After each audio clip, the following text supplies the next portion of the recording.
तो पिछले एपिसोड में हमने देखा कि बाइशेंग जियावियन को चैलेंज करने के लिए रात के अंधेरे में उसके रूम के पास चला गया था। यहाँ जियावियन को भी उसकी इस हरकत पर काफी ज्यादा गुस्सा आ गया था। वो अभी उससे फाइट करने ही वाला था कि तभी वहाँ पर मिस रियोलिन आ जाती है, जिसने इन दोनों को वहीं पर रोक दिया था। इसके बाद एपिसोड के लास्ट में हमने देखा कि जियावियन और जुनीर रात भर बैठकर बातें करते हैं, जहाँ जियावियन को एक बात का अंदाजा तो हो ही जाता है कि मेरे फादर के गुम होने में जुनीर का कोई हाथ नहीं। अब आगे नेक्स्ट एपिसोड के शुरू में हम देखते हैं कि जियावियन जुनीर के साथ अभी ट्रेनिंग ग्राउंड की तरफ जा ही रहा था कि तभी इन लोगों के रास्ते में कुछ डेसिपल आ जाते हैं, जो कि सच बताओ तो जियावियन को जुनीर के साथ देखकर काफी ज्यादा जेलस फील कर रहे थे और इसीलिए वो लोग जियावियन के बारे में बातें करना शुरू कर देते हैं। वो लोग कहते हैं कि जियावियन फर्स्ट राउंड को जीत गया, लेकिन अब मुझे नहीं लगता कि वो अपने सेकंड राउंड को जीत पाएगा, क्योंकि इस बार उसकी किस्मत इतनी अच्छी नहीं होगी। इस बार जिस वॉरियर की जियावियन से फाइट होने वाली है वो बेन से कई गुना ज्यादा ताकतवर है, तो इसलिए मुझे नहीं लगता कि जियावियन इस फाइट को जीत पाएगा। और साथ ही साथ वो लोग जेलसी के मारे ये सब भी कह रहे थे कि पता नहीं जुनीर इस लड़के के प्यार में कैसे गिर गई, ये तो हैंडसम भी नहीं दिखता।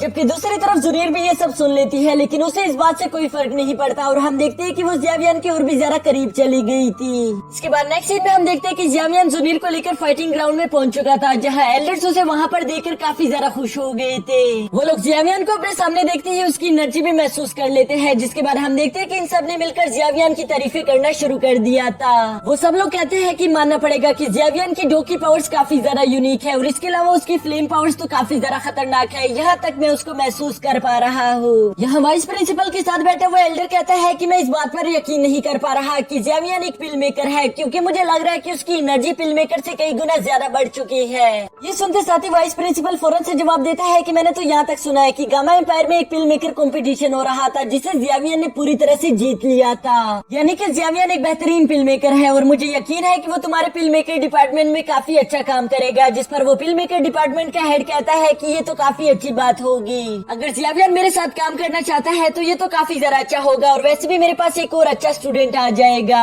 यहाँ वाइस प्रिंसिपल से ये सब कहने के बाद वो कहते हैं कि मुझे लगता है कि जियावियन के पास ऑलरेडी एक बेहतरीन टीचर होगा, क्योंकि कोई भी स्टूडेंट अकेले इतनी पावर्स हासिल नहीं कर सकता। जरूर उसके पास एक बेहतरीन और काबिल टीचर होगा, जिसकी मदद से वो इतनी कम उम्र में इतनी ज्यादा पावर्स हासिल कर पाया है। यहाँ ये लोग अभी इसी तरह की बातें कर रहे थे, जबकि दूसरी तरफ हम देखते हैं कि जियावियन की नजर भी इन्हीं एल्डर्स पर पड़ जाती है, जिन्हें देखकर वो कहता है कि इन लोगों की बॉडी से काफी ज्यादा हाई ऑरा निकल रहा है, यानी कि ये सारे के सारे एल्डर्स काफी ज्यादा स्ट्रॉन्ग होगी। कि तभी जुनीर उसे बताना शुरू कर देती है कि वो बीच वाला है वाइस प्रेसिडेंट, जो कि एक दो एम्परर की पावर्स रखता है। और इसके साथ साथ वो वाइस प्रेसिडेंट के लेफ्ट में मौजूद उस एल्डर के बारे में भी बताती है कि वो पिल मेकर डिपार्टमेंट का हेड है। यहाँ ये दोनों अभी इसी तरह की बातें कर रहे थे कि तभी टीचर रोयलिन भी इन दोनों की बातें सुन लेती है, जिस पर वो बताती है कि तुम लोगों ने बिल्कुल सही कहा, इस एल्डर की दो पावर्स काफी ज्यादा खतरनाक है और इसके अलावा ये पिल डिपार्टमेंट के हेड भी है, जो कि कनान कॉलेज से आउटसाइड पर मौजूद है। इन लोगों का पिल डिपार्टमेंट पूरे दो कॉन्टिनेंट में काफी ज्यादा मशहूर है और इसके अलावा इन लोगों का एक और काम भी है कि ये लोग हमारे कनान कॉलेज की हिफाजत करते हैं, क्योंकि तुम लोगों को ये बात तो अच्छे से मालूम है कि कनान कॉलेज के आसपास ब्लैक हॉर्न सिटी है, जहाँ लुटेरे भरे पड़े हैं। तो इसलिए इस पिल डिपार्टमेंट ने अपनी एक इन्फोर्समेंट टीम बनाई है, जो कि चारों तरफ से कनान कॉलेज की हिफाजत करती है और इन लोगों के पास इतनी ज्यादा पावर्स है कि ये किसी को भी गिरफ्तार कर सकते हैं। यहाँ ये सब सुनकर जियावियन काफी ज्यादा इम्प्रेस हो गया था कि तभी टीचर रियोलिन उससे कहती है कि अभी के लिए तुम्हें ये सब नहीं सोचना चाहिए, बल्कि अभी के लिए मैं चाहती हूँ कि तुम अपना सारा के सारा ध्यान इस कंपटीशन पर दे दो, क्योंकि तुम्हें कुछ भी करके टॉप 5 में आना होगा।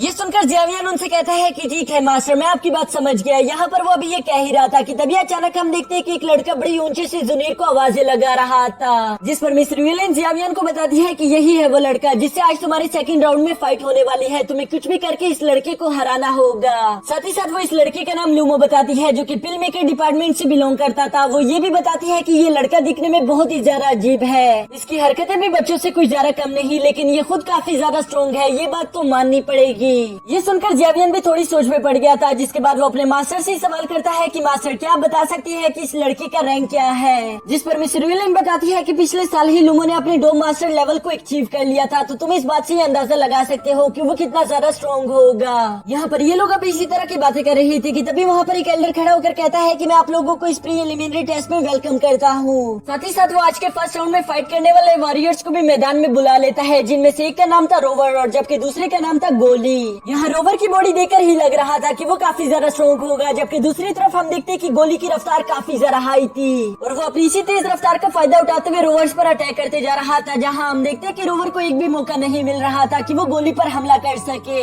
ये देखकर बाहर मैदान में बैठे हुए लोगों ने एक साथ ही गोली को चीयर अप करना शुरू कर दिया था, जबकि दूसरी तरफ हम देखते हैं कि जियावियन को भी ऐसा ही लग रहा था कि गोली इस फाइट को जीत लेगा, क्योंकि गोली की स्पिरिचुअल एनर्जी काफी ज्यादा हाई थी और इसके अलावा वो इतने खतरनाक अटैक्स कर रहा था जिसकी वजह से रोवर्स को मौका ही नहीं मिल पाता। पर जुनीर यहाँ पर इन सब लोगों से अलग सोच रही थी। वो कहती है कि इस फाइट को गोली नहीं बल्कि रोवर जीतेगा, जो सुनकर जियावियन काफी ज्यादा हैरान हो गया था कि तभी जुनीर उसको बताती है कि रोवर जानबूझकर गोली के अटैक्स को ब्लॉक करने की कोशिश कर रहा है। वो चाहता है कि गोली उस पर अपने फुल रफ्तार से अटैक करे, जो गोली कर भी रहा है, और इसी वजह से हम देखते हैं कि गोली धीरे धीरे करके कमजोर पड़ जाएगा। यहाँ फाइट के दौरान हम देखते हैं कि जुनीर की कही हुई सारी बातें सच थी, क्योंकि धीरे धीरे करके गोली काफी ज्यादा थक चुका था और उसकी 2 पावर्स भी अब उसका साथ नहीं दे रही थी। लेकिन इसके बावजूद भी हम देखते हैं कि गोली हार नहीं मानता। वो अपनी तलवार उठाकर रोवर पर अटैक कर देता है, जिसे रोवर ने फौरन से ब्लॉक कर दिया था, और ये करते साथ में उस पर अपना फाइनल अटैक कर देता है। यहाँ रोवर का ये फाइनल पंच इतना ज्यादा खतरनाक था जिसकी वजह से हम देखते हैं कि गोली उसके एक ही वार में जमीन पर ढेर हो जाता है।